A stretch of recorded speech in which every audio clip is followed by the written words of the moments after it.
Leveling, cooking, crafting, gathering and grinding. Nothing new when it comes to MMORPGs. But how do all of these things translate when playing an MMO in VR?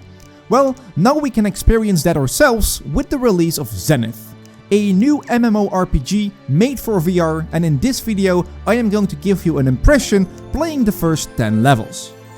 First off, you have to choose a shard. Shards are basically servers that you select and that you want to play on. Every 24 hours you can change shards if you want to play with friends on other servers. Now, as soon as you are connected to a shard, you can start with character creation. This is all kind of basic. You get two options, female or male. There are no body types, but you can select eye color, hairstyle and the color of your hair. And most importantly, you can choose your class, the Blade Master and the Essence Mage. And when choosing your class, there are also 3 subclasses, DPS, Support and Tank. I played as soon as the game got released. So when I created my character, you were teleported to the starting area, and oh boy was it full of people. But to my surprise, the game was running great with all these people. No lag and the performance was great. In the starting area is where the game teaches you the basics.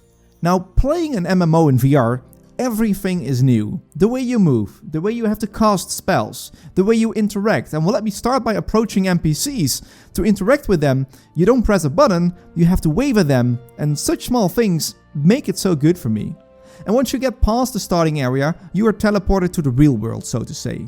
From here on, real questing can start.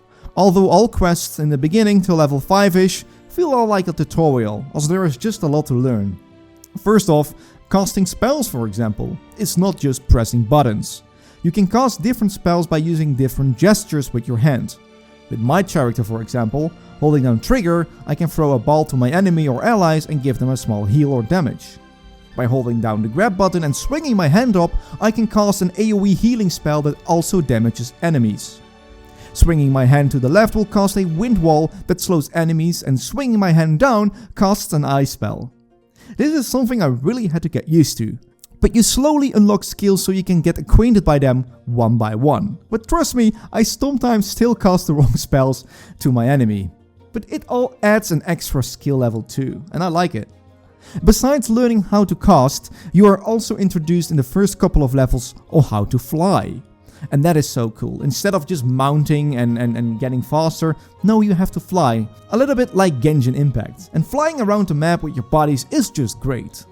Flying you do just by walking over the edge and get yourself in a T-pose.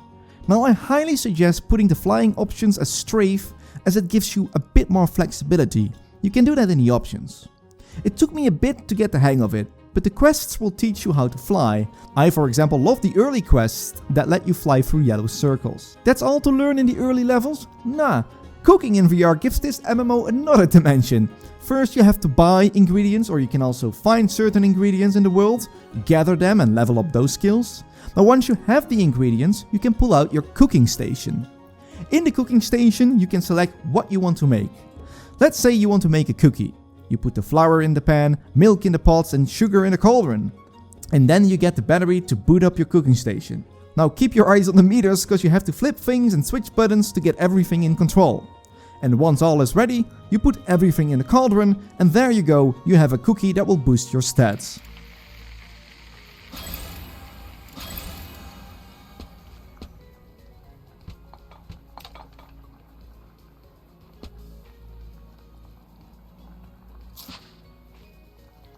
You are taught new things slowly in the beginning, but will unlock more recipes later on in the game.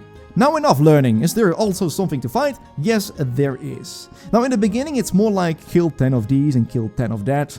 And does that feel grindy? Not per se, at least not as grindy as I would play it on a flat screen, and I can't really figure out why. Maybe I'm just more immersed into the world and it doesn't feel that grindy at all. But the quests are fun, and while running around there is also world events that start at random, and you can try to complete these with others that are close. Now until level 10 I have not experienced a dungeon. Well, there is a dungeon, but it's not really an instance. So everyone can just go in and kill. But it was quite a challenge and super fun to do with friends and to meet new people. And this way you can also really combine skills, for example. By questing in the first 10 levels you will see the plains, some kind of nice area with windmills as well, and I have now started to arrive in a very nice forest from where our main story will continue. Cause for questing you can follow the main story and have plenty of side quests and some dailies. For now I am really digging it. Again, the first 10 levels was more of a big learning thing for me, but I will keep you up to date on how leveling from level 10 and upwards go, and what my experience will be.